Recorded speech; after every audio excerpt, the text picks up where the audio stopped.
sibuknya ke freelance sih, ngurus ini apa ya, side job gitu.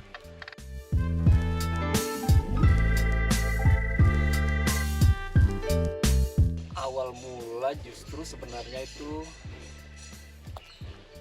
gimana ya, kalau mau bilang ilustrasi sebenarnya agak jauh, cuman dulu waktu kecil emang suka ini menggambar gitu, suka ikut lomba-lomba mewarnai, menggambar ya, zaman SD begitulah. Karena dulu ini kan Maceku suka sering ikutin saya lomba buat menggambar begitulah di sekolah kayak gitu-gitu.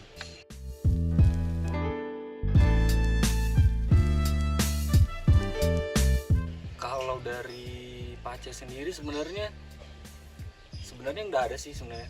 Justru yang lebih nuntut saya buat menggambar itu Maceku, ibu. Karena dia lebih gimana ya, mungkin nggak ada kerjaan atau kayak gimana, jadi dia pengen lihat saya buat menggambar begitu. Jadi diikutkan lomba menggambar itu tadi, mewarna itu tadi awalnya. Dan awal pertama ikut lomba mewarna itu langsung dapat juara 3 kalau nggak salah. Jadi kayak, oh ini ada potensi nih kayaknya nih. Jadi udah lanjut sampai sekarang gitu.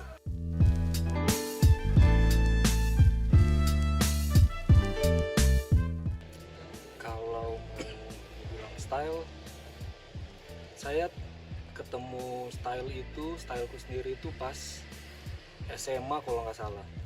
Setelah dengar ini musik-musik punk gitulah, mulai nemu kayak, oh ini style artwork kayak gini keren nih, kayak si album apa, cover albumnya si Black Flag gitu-gitu.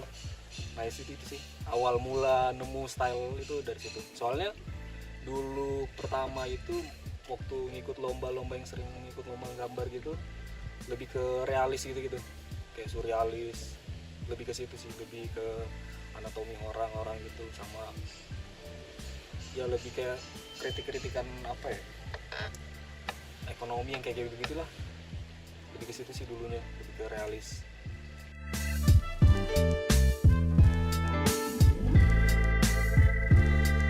Dari styleku yang sekarang, referensinya itu saya lebih ngulik ke ini, cover album death metal old school gitu-gitu, yang masih hitam putih terus fontnya merah atau fontnya biru, fontnya kuning kayak gitu-gitu sih.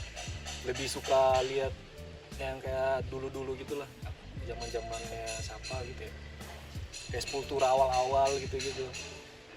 Lebih suka yang kayak gitu-gitu sih, autor-autornya lebih raw gitu istilahnya.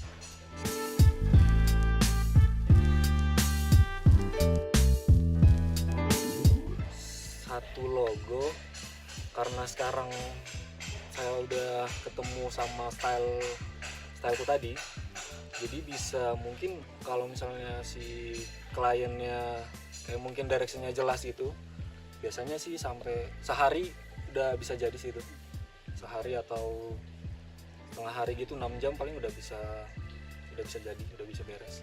Kalau untuk si cover album mungkin bisa sampai seminggu kayaknya, paling cepat 5 hari kayaknya, untuk dari sketching gitu-gitu sampai revisi segala macam, sampai benar-benar detail untuk finishing ke digitalnya mungkin bisa sampai seminggu.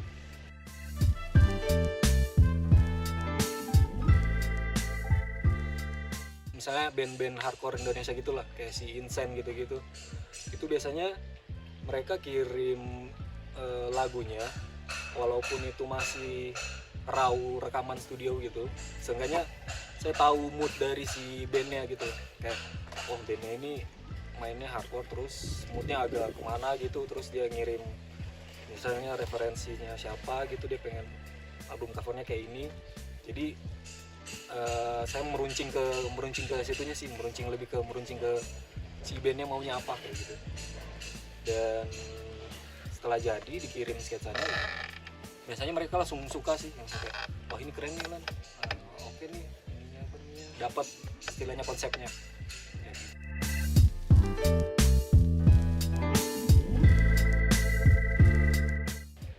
Dengar lagu sama nonton show gitu sih, nonton showcase band-band gitu sih biasanya. Biar kayak nemu ini, maksudnya kalau saya itu nggambarnya lebih ngebangun emosinya dulu, maksudnya kayak ngebangun apa ya, buat ngegambar, buat bikin satu gambar itu biasanya saya ngebangun emosinya itu 2-3 jam gitu lah, maksudnya kayak wah ini band nih moodnya tuh kayak gini nih, band hardcore ini tuh moodnya kayak gini nih, jadi dibangun dulu kayak wah anjing ini kayaknya kalau aktornya kayak gini oke nih buat si bandnya nih, biar nyaru gitu loh, biar nyaru sama bandnya, sama saya nyatu sama si bandnya itu tadi juga kayak gitu.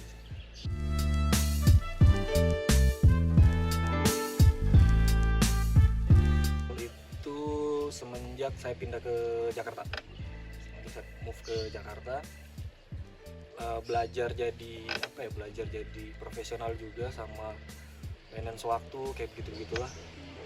Dapat pelajaran pas pindah ke sini sih. Maksudnya lebih ngelihat real life-nya gitu loh, kayak oh ternyata di sini tuh begini cara kerjanya orang-orang tukang gambar sama band-bandnya kayak gitu sih. Lebih ngelihat langsung.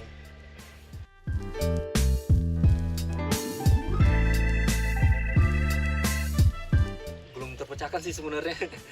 karena sampai sekarang juga masih banyak kayak ada beberapa band atau brand gitu yang masih menumpuk juga sih ininya, belum dikerjakan atau ya kayak begitulah, pokoknya masih banyak lah ininya, numpuknya ini.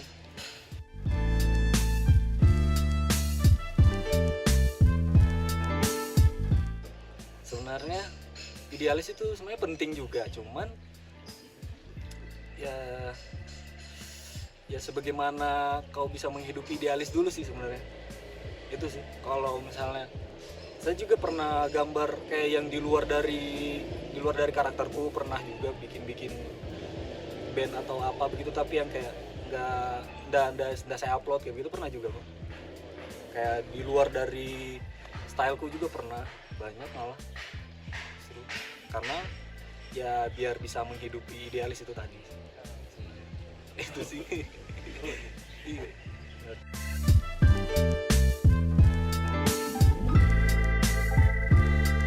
Awal mula kenal musik itu justru pergaulan di street punk dulu, di Taman Gor. Kalau tahu itu Taman Gor.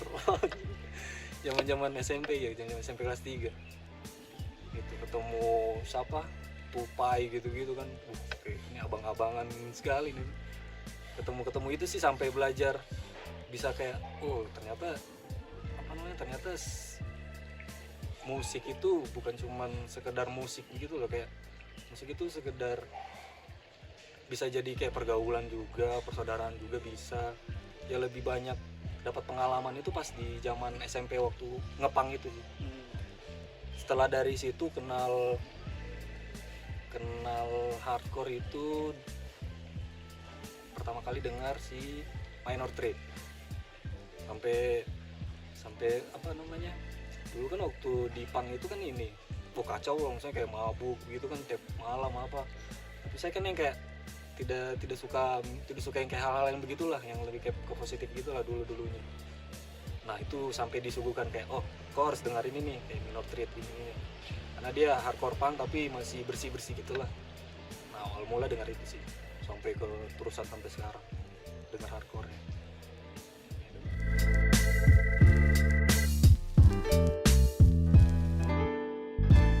Kenapa memilih hardcore? Mungkin apa ya, karena lebih dulu waktu zaman SMA itu memang lagi zaman suka fashion gitu, misalnya kayak lebih suka styling gitu kan. Nah terus di musik yang underground begitu, yang kena lifestyle sama musiknya itu kayaknya hardcore deh pada zaman itu. Dan mungkin maksudnya kayak rootsnya hardcore tuh memang kayak begitu dia, kayak lifestyle-nya segala macam, kayak mungkin pakai Vans atau celana Dickies, baju band gitu, topi apa segala macam, kayak ini keren sih, ini kayaknya hardcore nih, dari lifestyle sampai musiknya tuh kena gitu loh. Jadi mungkin kenapa suka ya, jatuh cintanya emang ke hardcore sih. lebih suka lifestyle hardcore sih sebenarnya.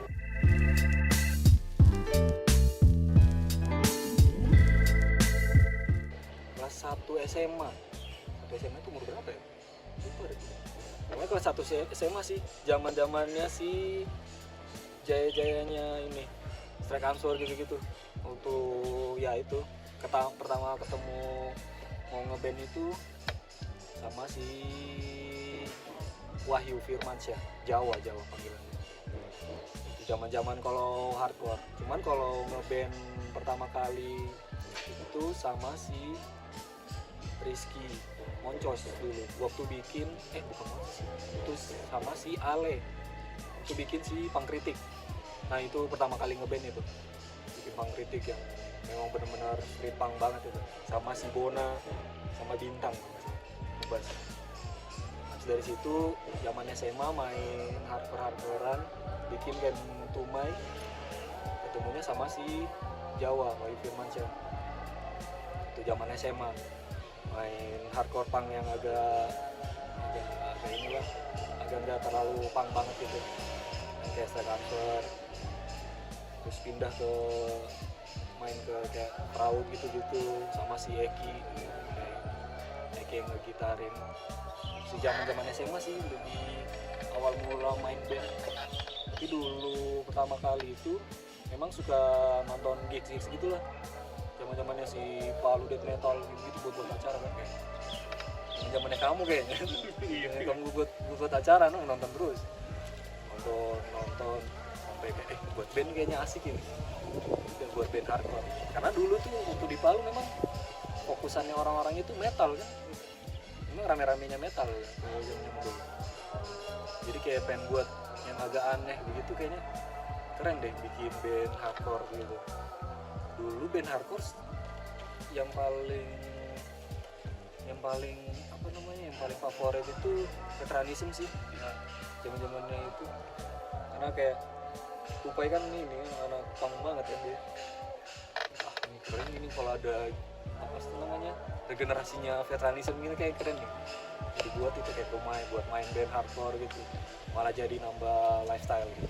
Dulu tuh sebenarnya waktu zaman-zaman itu belum lebih fokus menggambar, justru lebih fokus ngeband. Menggambar tetap, cuman lebih ke lomba gitulah, lomba melukis, lomba apa gitu. Cuman kalau masalah gambar yang kayak menggambar di skena gitu kayaknya belum pada zaman itu belum. Justru waktu gambar yang terjun ke skena itu 2018.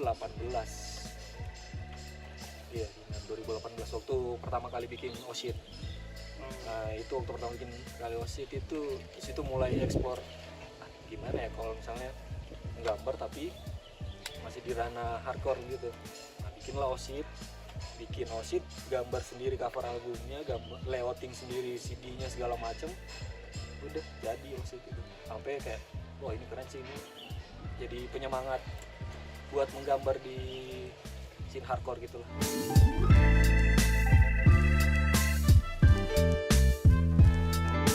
Nah, awal mulanya sekali itu setelah jadinya Oshit, saya dikontak sama Kempeng buat gambarin flyer event flyernya si United Force 3. Nah, itu acara tahunan dan itu acara kayak internasional gitulah. Soalnya itu kayak ada band Singapura, band Malaysia, kayak ada band Australia apa? Enggak deh, kayaknya Singapura sama Malaysia deh, band luarnya gitu. Nah, terus pertama kaget kan, kayak anjing ini gambar event flyer kayaknya oke juga nih kan. Terus dikasih directionnya sama si Kempeng, inilah band-bandnya lah.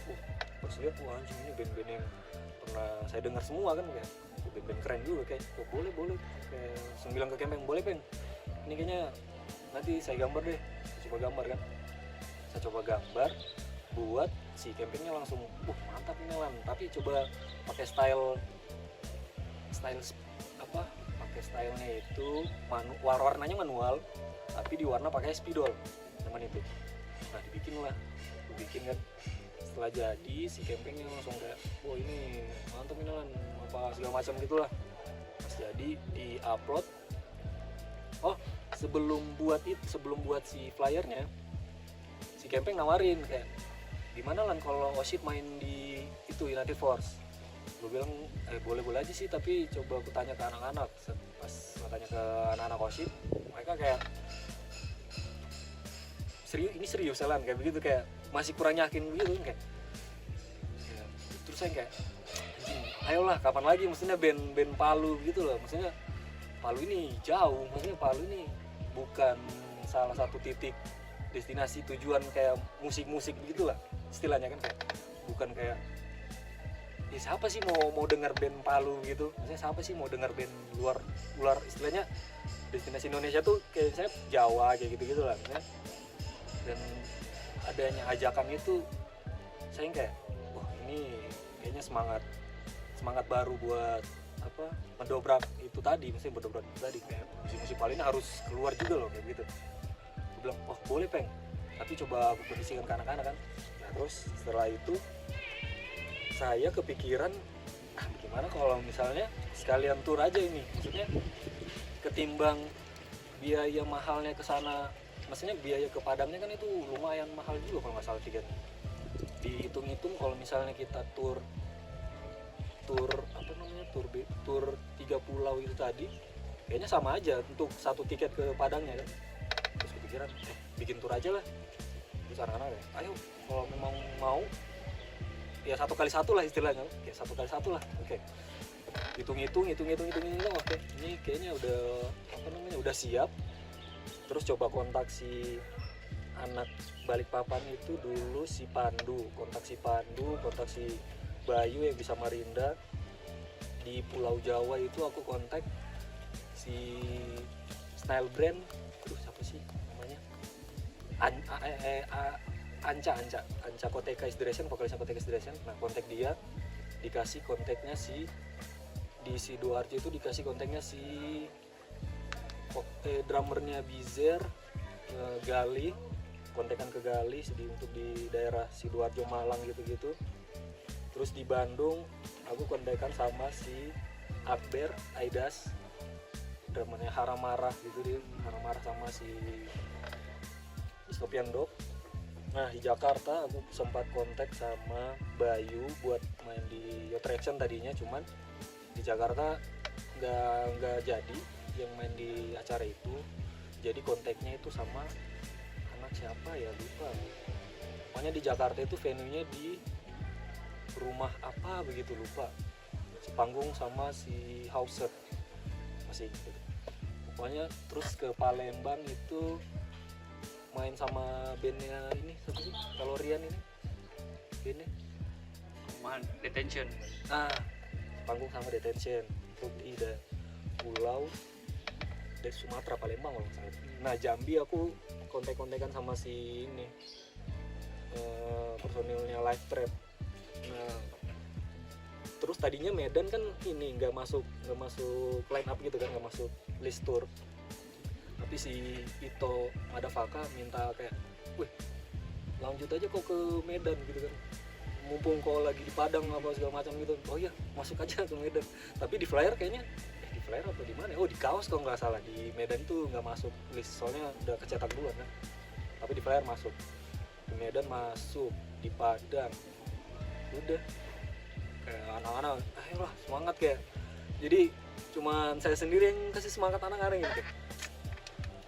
Ini kayak kita kayaknya yang paling ini nanti nih jadi bahan omongan buat orang-orang di Palu. Saya kapan lagi gitu kayak mumpung saya masih punya koneksi gitu kan sama anak-anak ini ya kita buat lah. Maksudnya pahit-pahitnya kalau misalnya kita rugi atau segala macamnya itu urusan belakang lah. Seenggaknya kita sudah injak Pulau Jawa, Pulau Kalimantan ya kayak begitulah. Dan apa ya, dan pas injak Pulau Jawa itu rasa rasa senang sama rasa bangganya itu ada begitu. Maksudnya kayak jual merch itu sih yang paling gila. Maksudnya kayak di Bandung itu sampai orang, bang ini masih ada nggak? Udah habis mas, ini buat kota selanjutnya kayak begitu loh. Tapi mereka kayak, sini mas saya bayarin aja, gini saya bayarin aja, kayak udah sampai kayak anjing, ini orang-orang di sini pada mau beli gitu semua loh, maksudnya pada mau support band yang tur jauh gitu, dengan salah satunya beli itu tadi, beli emas, beli CD yang kita bawa. Kayak anjing, ini oke sih, ini emang ya gimana ya, kayak maksudnya di Palu masih susah kayaknya yang kalau buat kayak begitu, buat orang tertarik buat nge-support beli segala macam. Mungkin masih kurang dulu zaman 2018 itu masih kurang, tapi nggak tahu sekarang sih. Cuman salah satu kebanggaan itu tadi, kayak sampai merchnya Oshit masih di Jakarta kalau nggak salah, itu udah tinggal berapa pieces gitu, buat ke Sumateranya juga udah nggak ada. Sampai satu ketika jatuh sakit di Bandung. Nah, itu mulai dari Bandung sih sakit, sampai di Jakarta benar-benar drop yang parah, mungkin karena kaget perbedaan iklim cuaca atau memang pas zaman tur itu pindah-pindah kotanya cuma beda-beda sehari sih, itu yang benar-benar capek sih. Tapi ya itu tadi kayak terbayar gitu loh, rasa senangnya sama rasa bangganya itu terbayar gitu, kayak anjing akhirnya bisa juga ini band Palu tour kayak gitu sih.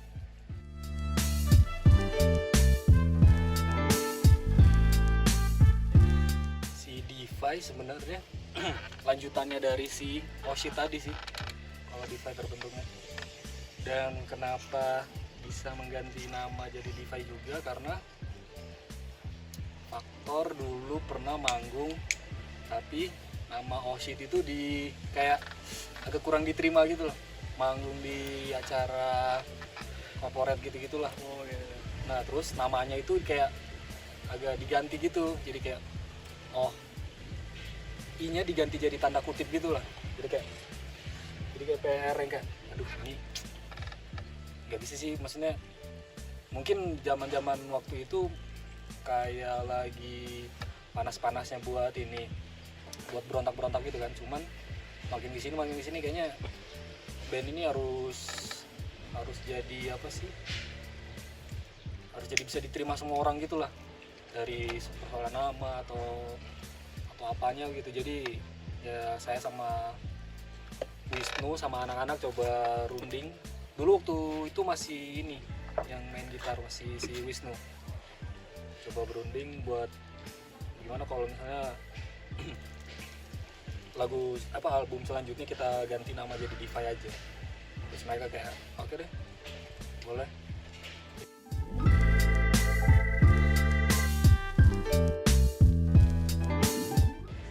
Sebenarnya harusnya masih sama, tetap hardcore juga, cuman kalau si Defy-nya itu lebih ke heavy gitu-gitulah.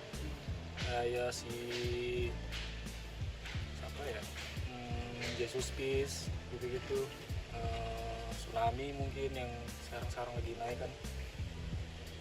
Karena ya itu tadi, maksudnya kayak pendewasaan dari Oshit sih sebenarnya Defy ini. Jadi lebih kayak materinya semenjak masuk ini Safar itu pola-pola gitarnya Defy itu berubah jadi kayak ada metal-metalnya gitu kan, kayak ada Inventusnya lah, ada Cannibal Corpse-nya, kayak begitu-begitu lah pola-pola zaman-zaman dulunya itu. Kayak terus saya juga kepikiran kayak wah ini kayaknya keren juga sih, mumpung masih panas-panasnya hardcore kayak begini kan, kayak boleh sih ini mainin kayak begini. Jadi karakternya Defy dirubah jadi seperti itu. Sampai dulu waktu logo awal-awal juga kan Defy masih banyak kayak belum cocok itu, sampai ketemu logo tajam-tajam itu, logo metalik gitu, kayak ini kayaknya pas deh sama alirannya Defy sekarang.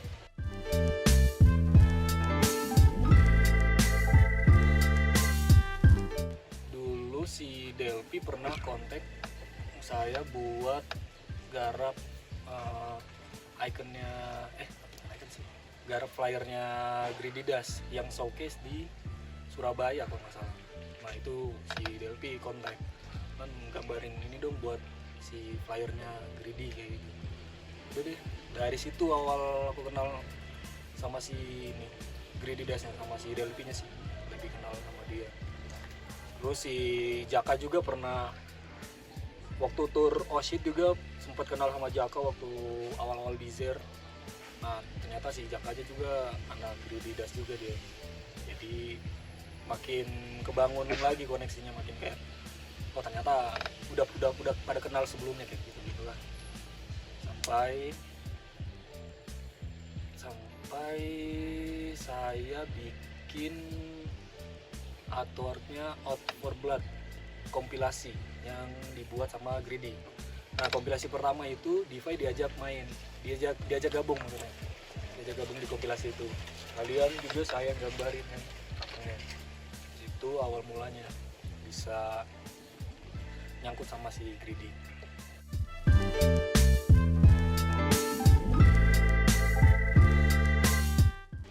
Yang di album materi lama sih, bukan materi lama sih, maksudnya materi baru buat Devi-nya.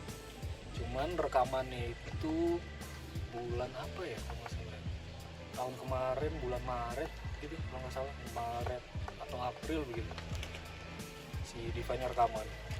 Cuman pengerjaan apa namanya, mixing masteringnya itu selesai di bulan Agustus.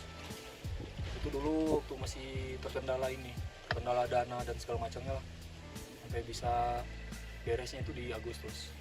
Dan alhamdulillahnya nanti di tahun ini, mungkin bulan ini atau bulan depan kayaknya, bakal rilis itu full EP itu di Greedy Das.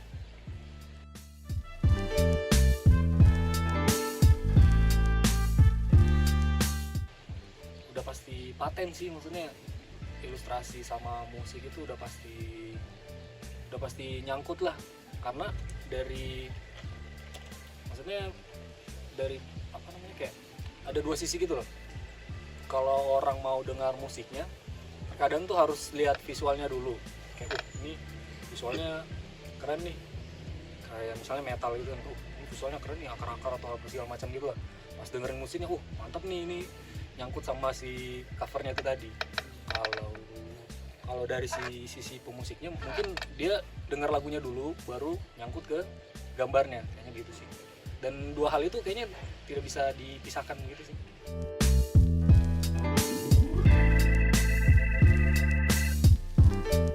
Pertama itu Veteranism, Starhead sih, kedua Sujuk Sendu, Outside back sendiri, Outside, Playlist, bener, Playlist sih keren itu lagunya.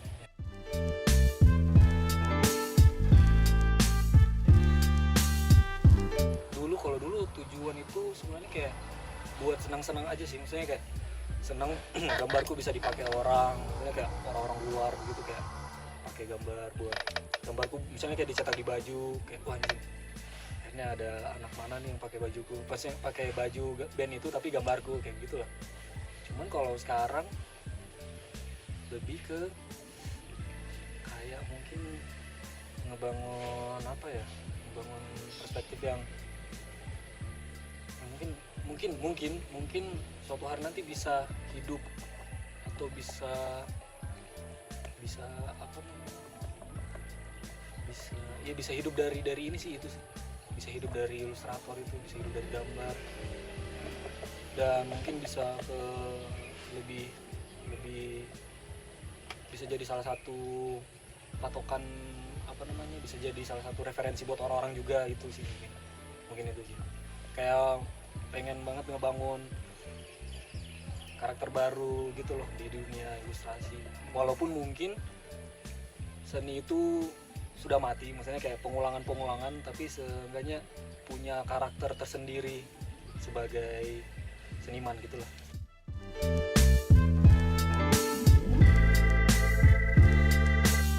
Nah itu sih, dia sih maksudnya jadi salah satu patokan yang kayak anjir, nih orang tua maksudnya keren begitulah, maksudnya kayak walaupun saya tidak pernah diajar, tapi seenggaknya saya bisa belajar melihat dia bagaimana hidup sampai sekarang gitu loh. Maksudnya walaupun dia mungkin tinggal jauh dari kota terkenal, misalnya kota center gitu di Indonesia, mungkin ya seenggaknya saya bisa membolak-balikan itu, bisa jadi kayak mungkin Abah bisa jadi terkenal lagi atau gimana, bisa jadi seniman besar lagi lah atau kayak gimana kayak begitu. Maksudnya dia juga jadi salah satu inspirasi buat saya menggambar sih. Karena biasanya setiap apa yang dia ucapkan gitu kayaknya selalu kena gitu, selalu betul gitu ke saya, kayak anjing iya sih, ini pasti kalau dia ngomong ini pasti terjadi kayak gitu gitulah anjing nih.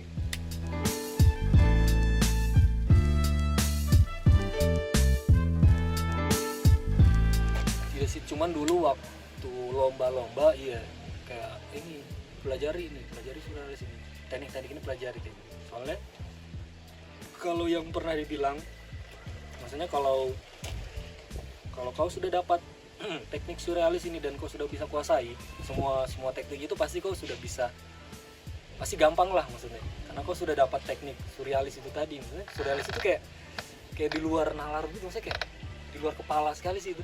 Antara kita dan Tuhan. Iya kayak gitulah, kayak anjing ini kok bisa dia gambar ini ya, kok bisa dia ketemu sama gambar ini ya, kayak gitu sih. Dari teknik sama dari ide itu kena sih itu dia.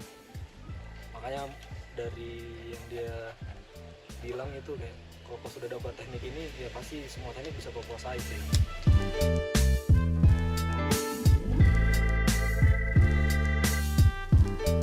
Yang sama band-band luar sih, band-band Indonesia juga senang. Dulu saya kalau band itu Speed yang paling kayak kaget gitu loh. Dulu yang kayak nonton Speed waktu munculnya Speed itu kan, yang muncul demonya dia muncul, terus set live-nya muncul, kayak anjing ini band kekar sekali, misalnya band gym, terus maksudnya masih di wilayah Asia gitu loh, kayak masih daerah-daerah sini lah. Soalnya kan vokalisnya tuh kalau nggak salah Singapura, kalau nggak salah dia aslinya, terus dia pindah ke Sydney gitu. Kayak band keren sih, masih cukup dekat gitu lah, kayak tidak terlalu berimpian jauh ke band luar negeri mana gitu, masih dekat gitu kan. Terus tiba-tiba di konteks sama si Speed itu jadi salah satu anjing, ini band yang mungkin tidak setiap hari sih, maksudnya tiap buka YouTube pasti nonton Speed, tiba-tiba di kontak sama si dia langsung kan buat bikin logonya, kayak gua kira sih ini kayak ya mungkin mimpi sih atau kayak gimana nggak tahu, cuman ya terwujud gitulah istilahnya, dengan dia nge-DM buat minta bikin logo buat kaosnya dia itu kan, kaos singlenya dia. Jadi sih paling senang itu juga, sama Disnat juga senang gitu, bisa dikontak sama dia langsung buat bikinin logo merchandise-nya dia juga, sama brand-brandnya gitu. Kalau Indonesia itu kemarin Paradise Yacht Club itu juga salah satu waktu di Palu jadi patokan buat bikin brand gitu kan, patokan buat belajar ngedesain juga. Paradise juga salah satunya termasuk. Terus tiba-tiba si Aditnya ngontek buat bikinin kaosnya dia, kayak senang juga sih, maksudnya jadi berarti maksudnya saya jadi salah satu perhitungan buat mereka gitu loh. Maksudnya mereka bisa percaya saya buat bikin kaos buat mereka kayak gitu. Jadi kayak berarti udah mulai diperhitungkan gitu lah istilahnya, style kayak gitu.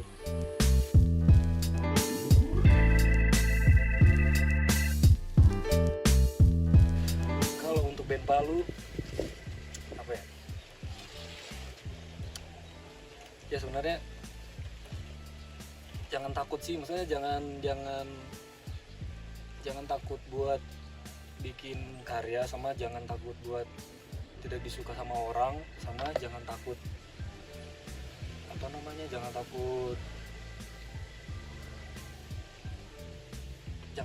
musikmu tidak akan terkenal kayak begitu gitulah. Karena di satu sisi juga dulu awal waktu ngeband juga saya kayak kepikiran anjing ini bakal disuka orang apa tidak ya, cuman makin kesini makin kayak ya akhirnya mereka juga pada suka gitu loh. Band-band orang-orang luar pun akhirnya tahu, oh ternyata ada band ini di Palu, ternyata ada band ini di Palu. Ya maksudnya kayak seenggaknya konsisten aja sih, maksudnya konsisten sama apa yang kita buat, Sama mungkin jangan tunggu kita dicari sama media, ya kalau bisa kita yang bangun koneksi ke media, maksudnya kita bangun koneksi ke orang-orang luar atau media-media yang ada di Palu, misalnya kayak kirim, mungkin kalau misalnya kita tidak bisa nulis press release atau segala macamnya, bisa minta bantuan ke teman-teman atau apa. Mungkin kayak di Palu tuh banyak sih orang yang bisa bantu buat band-band kecil itu terkenal kayak gitu banyak sih sebenarnya. Cuman kadang kita yang kurang anak-anak ini kayak gitu-gitulah, kayak ya sudahlah. Misalnya kalau kau mau terkenal kau harus terjun gitu. Ya basah atau keringnya itu ya sudah resiko gitu, kalau sudah resikonya menyelam istilahnya.